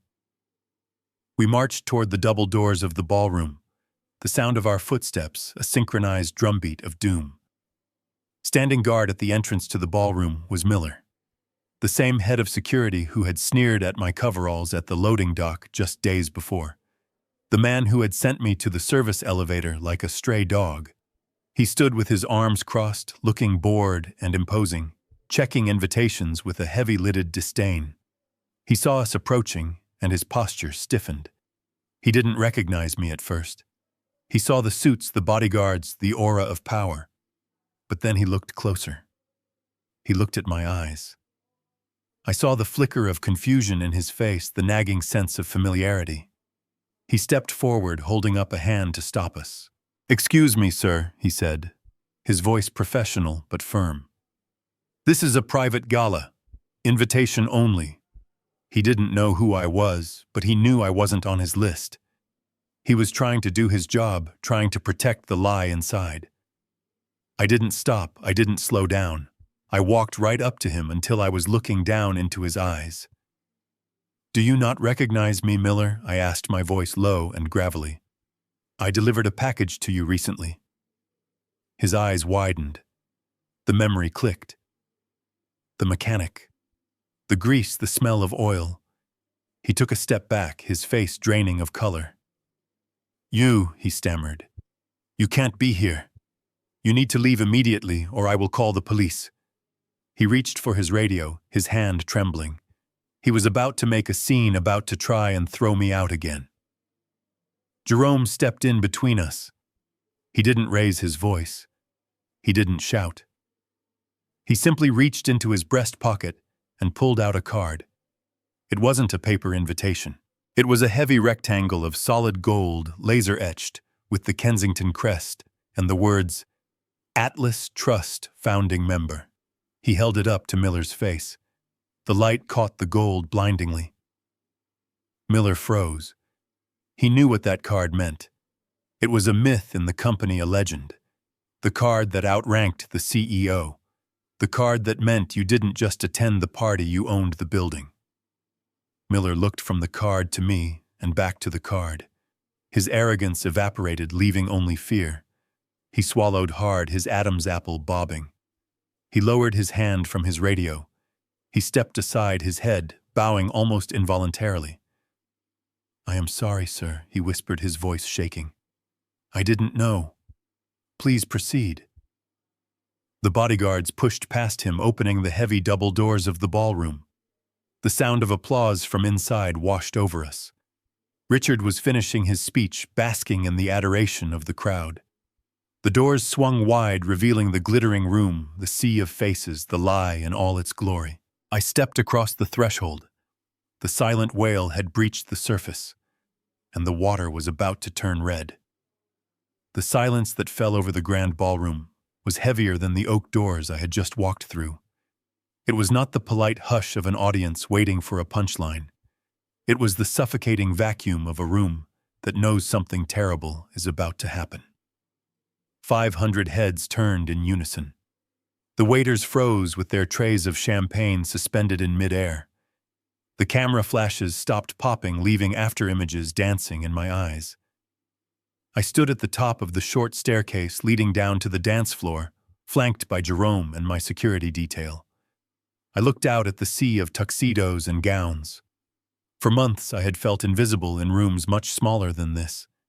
I had been the ghost in the corner, the stain on the rug. But now I was the only thing anyone could see. I felt the weight of their gazes, not as pressure, but as fuel. On the stage, Richard faltered. He had been mid-sentence extolling the virtues of transparency when the doors swung open. He squinted against the glare of the spotlights, trying to make out the figures standing in the entrance. At first he looked annoyed, as if a caterer had dropped a tray. Then he leaned forward over the podium, his eyes adjusting to the dim light of the back of the room. He saw the suits. He saw the size of the bodyguards. And then he saw me. He didn't recognize the bespoke Italian wool or the silk tie, but he recognized the face. He recognized the man he had dismissed in his library just 48 hours ago. His reaction was visceral. The color drained from his face so fast, he looked like a wax statue melting under the heat. He gripped the sides of the lucite podium, his knuckles turning white. He forgot the microphone was live. He forgot the investors were watching. His mask of sophisticated CEO slipped, and the panicked bully underneath clawed its way out. "Security!" he barked, his voice cracking on the high note. The sound echoed painfully through the silent room. "Get them out. Who let this old man in here? Where is Miller? Remove him immediately." He pointed a shaking finger at me. It was a gesture of command that had lost all its power. The crowd murmured. They looked from the frantic man on stage to the calm phalanx moving toward him. They were confused. They saw a CEO losing his mind over the arrival of an impeccably dressed elderly gentleman. They sensed the dissonance. They smelled the fear. I began to walk. I did not rush. I descended the stairs with a slow, deliberate rhythm, my heels striking the marble floor like the ticking of a clock counting down. My bodyguards fanned out slightly, creating a wedge that forced the crowd to part. I walked through the center of the room, splitting the audience in two. I looked into the faces of the people I passed. I saw bankers I recognized from the financial news. I saw politicians. I saw the elite of New York society. They shrank back as I passed, not out of disgust, but out of instinct. They knew a predator when they saw one. I saw Preston standing near the front table. He was holding a glass of scotch halfway to his mouth, frozen. His eyes were wide, his mouth hanging slightly open. He looked at my suit. He looked at the way the light caught the fabric. He looked at the confidence in my stride. He realized in that second that the man he had mocked, the man whose boots he had laughed at, was wearing a suit that cost more than his car. He took a step back, bumping into a waiter, sending a tray of empty glasses crashing to the floor. The sound was like a gunshot, but I didn't flinch. I didn't even look at him. He wasn't worth my attention anymore. I kept my eyes locked on Richard. He was shouting now, his voice rising in hysteria. "Why is nobody moving? Security! Get this gardener off my floor. He is trespassing. He is crazy." Gardener. The word hung in the air. It was the last insult he had left, the only weapon he knew how to use. He was trying to reduce me to my function, to my class. He was trying to make me small again. But the room wasn't buying it. You don't bring 4 armed bodyguards and a corporate attorney to a gala if you are just a gardener. I reached the foot of the stage. The stairs leading up to the podium were right there. Richard abandoned the podium and rushed to the edge of the stage, looking down at me wild-eyed. "Do not take another step, Bernie," he hissed away from the mic, but loud enough for the front row to hear. "I will ruin you. I will have you arrested. I will burn that cabin to the ground with you inside it." I stopped. I looked up at him. I let a small, cold smile touch my lips. "Burn it," I said quietly. "I have better insurance than you do." I climbed the stairs.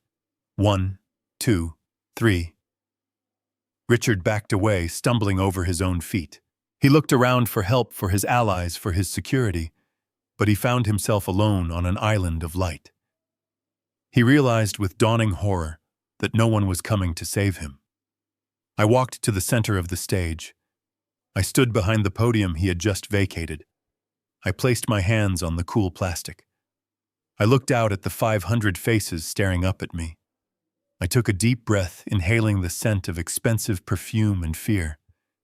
I leaned into the microphone. "Good evening, everyone," I said. My voice boomed through the hall, deep and steady, resonating from the speakers in every corner of the room. "I apologize for the interruption. My name is Bernard Caldwell. The name meant nothing to most of them. A few eyebrows went up. A few whispers started. But Richard let out a sound that was half sob, half gasp. I turned to look at him. He was cowering near the curtain. I looked back at the audience. You do not know me, I continued. You have never seen my face in the financial journals. You have never seen me ring the opening bell. For 40 years, I have been content to remain in the shadows. I have been content to watch. I paused, letting the silence stretch. But recent events have compelled me to step into the light. You are all here because you believe in the future of Kensington Dynamics. You are here because this man, I pointed a finger at Richard without looking at him, has told you that this company is a legacy of integrity. He has told you that it is a sound investment. I gripped the sides of the podium. But a company is only as sound as its ownership, and there seems to be some confusion about who actually owns the chair Richard is sitting on. Richard lunged. It was a desperate, pathetic move. He tried to grab the microphone to cut the sound. "You are lying!" he screamed. "Shut up! Shut up, you old fool!" My bodyguards moved instantly, but I held up a hand, stopping them. I didn't need them. I turned to Richard and caught his wrist as he reached for me. My grip was iron-forged by 50 years of turning wrenches and bending steel. He gasped in pain, his eyes bulging. I held him there, suspended in his own weakness. I am not the one lying. Richard, I said into the mic, my voice dropping to a dangerous growl. I am the one who paid for the suit you are wearing. I am the one who paid for the champagne you are drinking. And I am the one who is about to fire you. I shoved him back. He stumbled and fell, sitting hard on the stage floor. He looked up at me, completely broken. Jerome, I said. Show them. Jerome was standing by the audio-visual booth at the side of the stage. He tapped a single key on his laptop. The massive LED screen behind me, which had been displaying the Kensington Dynamics logo, flickered. The image changed. It wasn't a slide deck. It wasn't a marketing video. It was a high-resolution scan of a legal document dated 1980. The header was bold and clear. Atlas Trust, Certificate of Ownership. Beneath that, in black and white, was the breakdown of shares. Class A voting stock, 51%. And beneath that, the name of the sole beneficiary. Bernard Caldwell. The room gasped. It was a collective intake of breath that sucked the air out of the ballroom. People were squinting at the screen, whispering, pointing. But Jerome wasn't done. The image changed again. This time, it was a current bank statement for the trust, verified and time-stamped. The total assets were highlighted in red. $10.4 billion. The number hung above my head like a neon sign. 10 billion. It was a number that commanded silence. It was a number that turned a gardener into a god. I watched the realization ripple through the crowd. The bankers did the math instantly. If I owned 51% and the trust was worth 10 billion, then I wasn't just a shareholder. I was the company. I was Kensington Dynamics. I looked down at the front row. Victoria Kensington was sitting there, frozen in her chair. Her face was a mask of pure, unadulterated horror. She was looking at the screen, and then at me, and then back at the screen. Her brain was trying to reconcile the image of the rustic liability with the reality of the titan standing before her. She had spent years mocking me, belittling me, treating me like a disease. And now she realized that she had been living in my house, eating my food, spending my money. Her hand began to tremble. She was holding a crystal goblet of vintage red wine, the same wine Richard had denied me. The trembling got worse. She tried to set the glass down, but her fingers wouldn't cooperate. The glass slipped. It fell in slow motion. It hit the floor and shattered. The dark red wine exploded, splashing up onto the pristine white silk of her designer gown. It looked like a gunshot wound, a spreading crimson stain on her perfect facade. She didn't move to clean it. She just stared at me, her mouth opening and closing like a fish out of water. She knew about the conversation in the office. She knew about the plans for the abortion. She knew that I knew. And she knew that her life as she understood it was over. I looked back at the audience. The silence was absolute. I leaned into the mic one last time. Richard Kensington does not have the authority to sell this company, I said. He does not have the authority to launch an IPO. Because as of this moment, I am dissolving the board. I am firing the executive team. And I am ordering a full forensic audit of every dime that has passed through this building in the last 10 years. I looked down at Richard, who was still sitting on the floor, staring up at the $10 billion figure on the screen. You wanted to erase me, Richard, I said. You wanted me to disappear. Well, I am here, and I am the only thing left. I stepped back from the podium. The feedback loop whined and died. The only sound in the room was the hum of the projector and the soft dripping of wine from Victoria's dress onto the floor. The silent whale had not just breached, it had capsized the boat. And now the sharks were coming. I looked out at the sea of stunned faces in the ballroom and knew that revealing the money was not enough. Money was a language these people understood. It was a currency they respected. Even though I had just humiliated Richard by revealing I owned him, there were still people in this room calculating how to spin this. They were thinking that maybe Richard could stay on as a figurehead. They were thinking that money cleanses all sins. I had to show them the dirt. I had to show them the blood. I had to prove that the Kensingtons were not just bad businessmen. They were bad humans. I looked over at Jerome standing in the shadows of the tech booth. He was waiting for my signal, his finger hovering over the play button again. I gave him a nearly imperceptible nod. The massive screen behind me went black. The image of the $10 billion balance vanished, leaving only a stark, terrifying void. Then the audio began. It started with a hiss of static that sounded like a snake moving through dry grass. Then Richard's voice boomed through the high-fidelity speakers, amplified to a volume that made the crystal chandeliers tremble. If the stock tanks, Richard, we lose the estate. We lose the summer house. That was Victoria. Her voice was unmistakable, sharp and cruel. The crowd murmured, confused. They looked around, trying to find the source. Then came the laughter. The cold, dry sound of Victoria mocking my daughter. She is weak, Richard. A bad investment. She lacks the killer instinct. I saw Emily standing near the edge of the stage. Her hands flew to her mouth. She recognized that voice. She recognized the words. She looked at Victoria, who was still sitting in her wine-stained dress, staring at the floor as if she could will a hole to open up and swallow her. But the recording was not done. It was just warming up. The conversation shifted to the pregnancy. The audio quality was so clear you could hear the ice clinking in their glasses.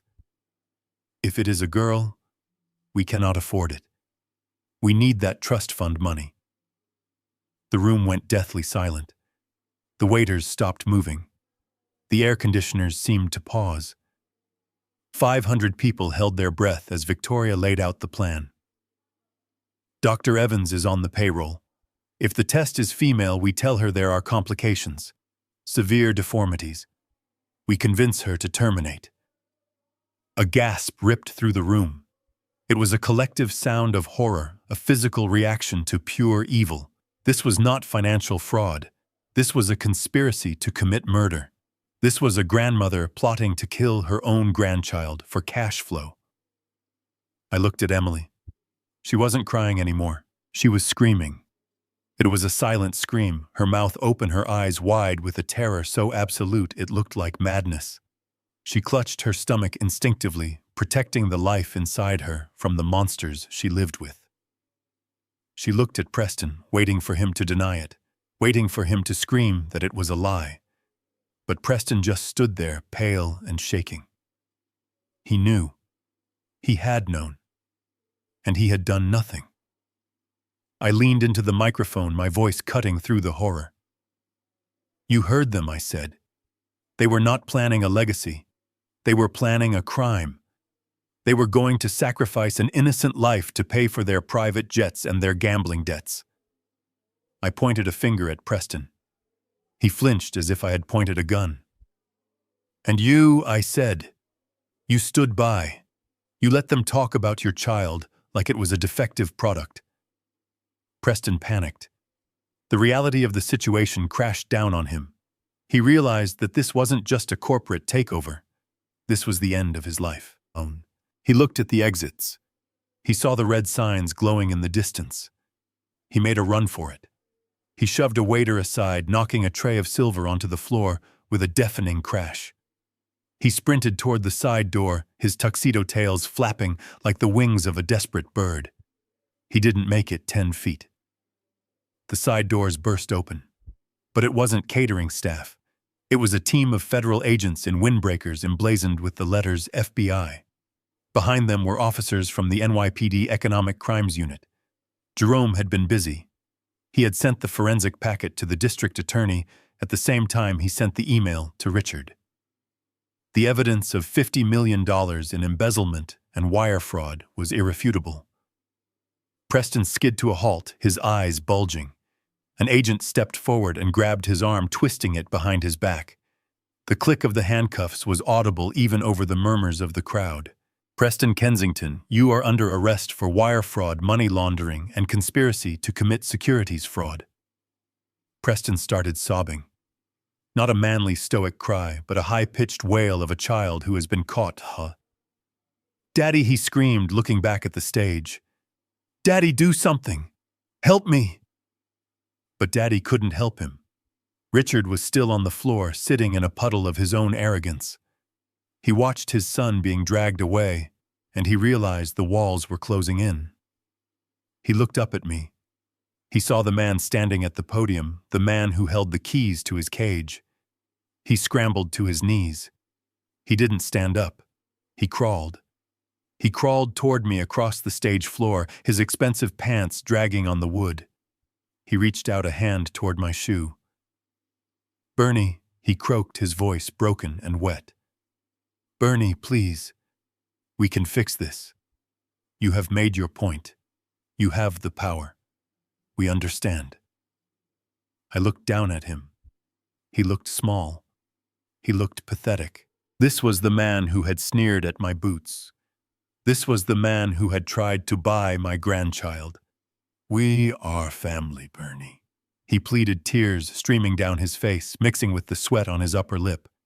Think about Emily. Think about the baby. You cannot send us to prison. You cannot destroy the family. We are all you have. The audacity was breathtaking. He was using the very family he had planned to mutilate as a shield. He was appealing to a bond he had spent years trying to sever. I stepped back, moving my foot away from his grasp, as if he were something contagious. Family, I asked, my voice echoing through the silent ballroom. You call this family? I gestured to the screen behind me where the audio file was still paused on the waveform of his wife planning an abortion. You tried to erase me, Richard, I said. You tried to buy me off with $10,000 of my own stolen money. You called me a rustic liability. You said I was a stain. I leaned down close to his face so he could see the fire in my eyes. Do I look like a liability now, Richard? I whispered. Or do I look like the foreclosure? Richard sobbed, his head dropping to his chest. He knew. It was over. I stood up straight and addressed the room. I addressed the board members who were huddled in the back, terrified of being implicated. As the majority shareholder of the Atlas Trust and the sole owner of Kensington Dynamics, I am exercising my executive privilege effective immediately. I pointed at Richard. Richard Kensington is terminated for cause. He is stripped of all titles and authority. I pointed at Victoria, who was watching the police approach her with a look of vacant shock. Victoria Kensington is removed from the board of the charitable foundation and banned from all company premises. I looked at the agents who were now moving onto the stage. The audit revealed $50 million in stolen funds, I said. Since the Kensingtons do not have the liquidity to repay this debt, I am seizing their assets to cover the loss. I looked down at Richard again. The estate in the Hamptons, I said. The penthouse in Manhattan. The cars. The art collection. The jewelry. It is all collateral, and I am calling in the loan. Richard let out a wail of despair. No, he screamed. Not the house. My father built that house. Your father built it, I said, cold as ice. And you lost it. The agents pulled Richard to his feet. He sagged in their grip, a man whose spine had been removed. They cuffed him. They marched him down the stairs, past the staring crowd, past his weeping wife, past the wreckage of his life. Victoria started screaming as they cuffed her too. Do you know who I am? She shrieked. I am a Kensington. You cannot touch me. The agent didn't even blink. You have the right to remain silent, ma'am, he said, pushing her toward the exit. I suggest you use it. In 10 minutes, the stage was cleared. The Kensingtons were gone. The police were gone. The only people left on the stage were me, Jerome, and the ghost of the company that used to be. The guests were silent. They didn't know whether to applaud or run. They had come for a party and witnessed a public execution. I tapped the microphone one last time. The gala is over, I said. Please go home. The crowd dispersed quickly, murmuring and whispering, hurrying to their cars to spread the news that the Kensington Empire had fallen and a new king had risen from the ashes. I stood there for a moment, watching the empty room. I felt tired. My bones ached. The adrenaline was fading, leaving behind a deep, hollow sadness. I had won. I had destroyed my enemies. I had taken back what was mine, but there was no joy in it. I looked to the side of the stage. Emily was still there. She was standing alone, wrapped in her arms, shivering, as if she were freezing to death. She looked at me. Her eyes were dark holes in her pale face. She looked like a ghost. She took a step toward me, then another. She looked at the man in the bespoke suit, the man who had just commanded the FBI and dissolved a dynasty. She was trying to find her father in that stranger. I stepped down from the podium. Jerome moved to follow me, but I waved him off. This was the final transaction. This was the one that mattered most. I walked toward my daughter. I walked toward the wreckage of the only thing I had ever truly loved. The silent whale had surfaced, and the storm was over. Now all that was left was to survey the damage and see if anything could be salvaged from the deep. The ballroom was a wasteland of shattered glass and abandoned dreams. The waiters had retreated to the kitchens, leaving the tables cluttered with half-eaten desserts and empty bottles of wine that cost more than most people earn in a week. The air conditioning hummed loudly, trying to scrub the scent of desperation from the room. I stood near the edge of the stage, my new leather shoes sticking slightly to the floor where Victoria's wine had spilled. It looked like blood under the house lights. I adjusted my cuffs, feeling the adrenaline begin to drain away, leaving behind a deep, aching exhaustion. I was 72 years old, and I had just dismantled an empire in less than an hour. The only sound left in the room was weeping. It wasn't the polite, stifled crying of the socialites who had fled earlier. It was a raw, ugly sound. Emily was still standing where I had left her, but her legs finally gave out. She collapsed onto the marble floor, her designer dress pooling around her like a wilting flower. She looked up at me, her makeup smeared across her cheeks, her eyes red and swollen. She looked like a child who had lost her parents in a crowd. She scrambled toward me on her hands and knees, ignoring the glass shards that snagged the fabric of her skirt. She wrapped her arms around my legs, burying her face in the expensive wool of my trousers. "Daddy," she wailed, her voice muffled and wet. "Daddy, please." I didn't know. I swear I didn't know what they were planning. They lied to me. Preston told me everything was fine. Victoria told me the trust fund was just a formality. I am a victim here too. Please don't leave me. I have nowhere to go. They are going to take everything. I looked down at the top of her head. I remembered braiding her hair when she was 6 years old, sitting on the back porch of the cabin. I remembered how she used to look at me with total trust, as if I could fix anything in the world with my toolbox. But that little girl was gone. She had been replaced by a woman who texted her husband that her father smelled like engine oil, a woman who had stood silently in a library while her father was handed a check to disappear. I didn't kick her away. I didn't yell. I reached down and firmly grasped her wrists.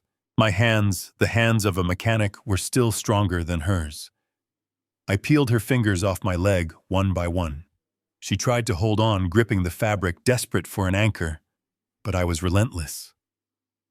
I broke her hold and took a step back, putting a definitive distance between us. "Stand up, Emily," I said. My voice was not loud, but it was hard. It had the weight of iron. "Stand up and look at me." She struggled to her feet, swaying slightly. She looked at me, searching my face for the softness that had always been there. She was looking for the dad who forgave everything, the dad who was a safety net. But that dad had died the moment I read her text messages. I did not know she sobbed again, wringing her hands. I was just trying to be a good wife. "Stop it," I said, cutting through her excuses. "Just stop. Do not lie to me anymore. Not tonight. Not ever again." I took a step closer, forcing her to meet my gaze. "You knew, Emily. Maybe you didn't know about the offshore accounts. Maybe you didn't know the exact dollar amount Preston was gambling away. But you knew who they were. You watched them treat people like garbage for years. You watched them treat me like garbage. And you didn't just watch. You joined in." She opened her mouth to protest, but I raised a hand to silence her. "I saw the texts, Emily.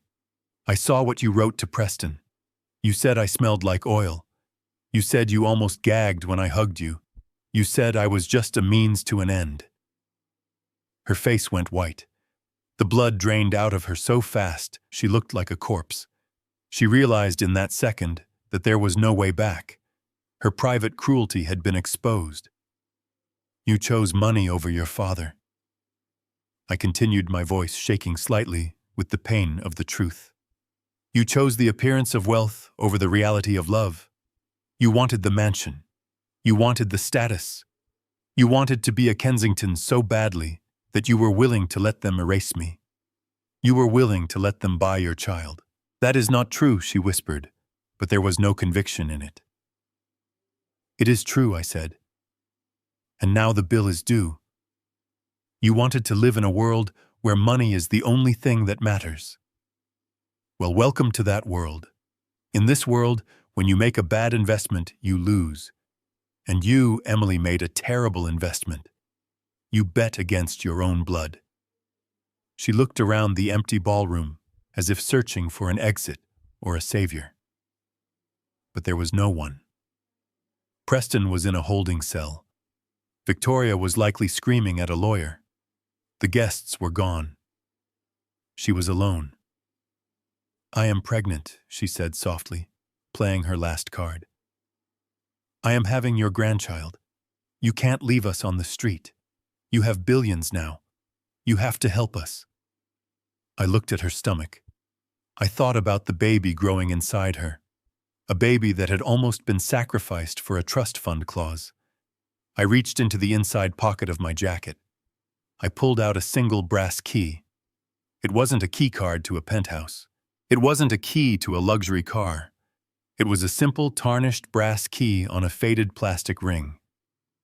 I took her hand and pressed the key into her palm. She looked at it, confused. "This is not a check," I said. "This is a key.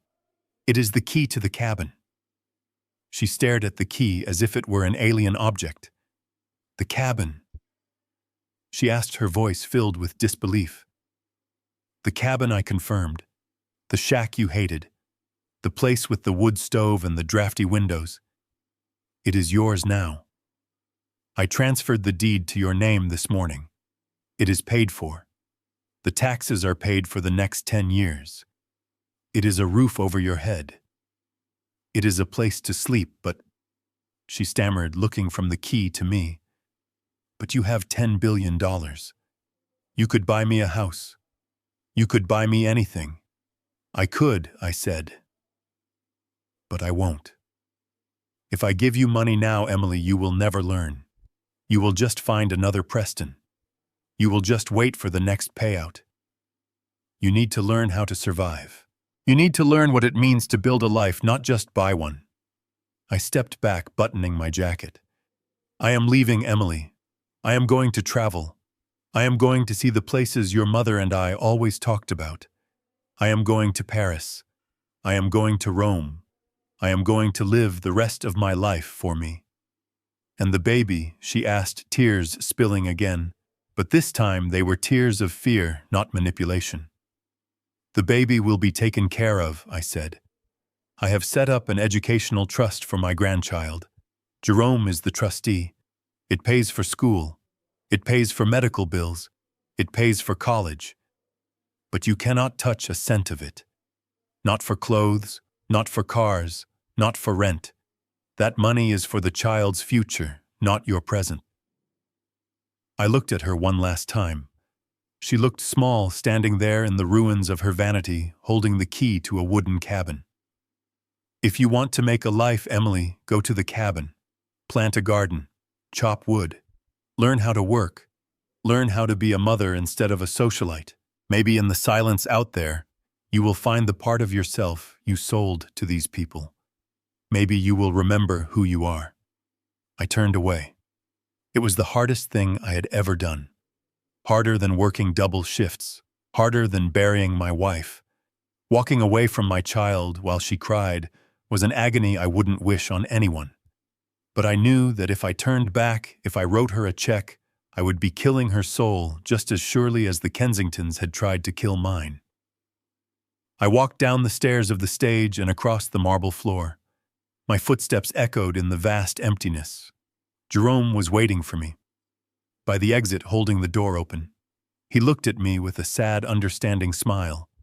He didn't say a word. He just nodded. I walked out into the cool New York night.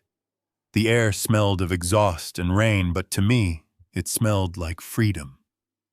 The Rolls-Royce was waiting at the curb, the engine purring softly. The driver opened the door. I slid into the leather seat. It was comfortable. It was quiet. I looked out the window as the car pulled away. I saw Emily come out of the hotel entrance. She stood under the awning, clutching her arms around herself, clutching that brass key. She looked lost. She looked terrified. But she was alive, and she had a roof. The rest was up to her. The car merged into traffic, the city lights blurring into streaks of gold and red. I leaned back and closed my eyes. The silent wail had returned to the deep. The waters were calm again. I was alone, but for the first time in a long time I wasn't lonely. I was just Bernie. And I had a plane to catch. Life taught me that money is a powerful tool, but a terrible master.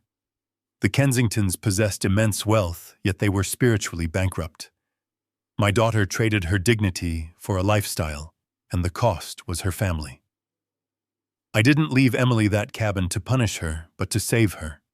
It is the only place where she can learn that true value comes from labor, not inheritance.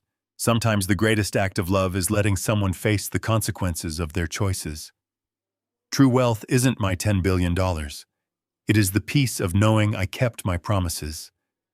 Do you think I was right to walk away from my daughter, or should I have given her a second chance with the money?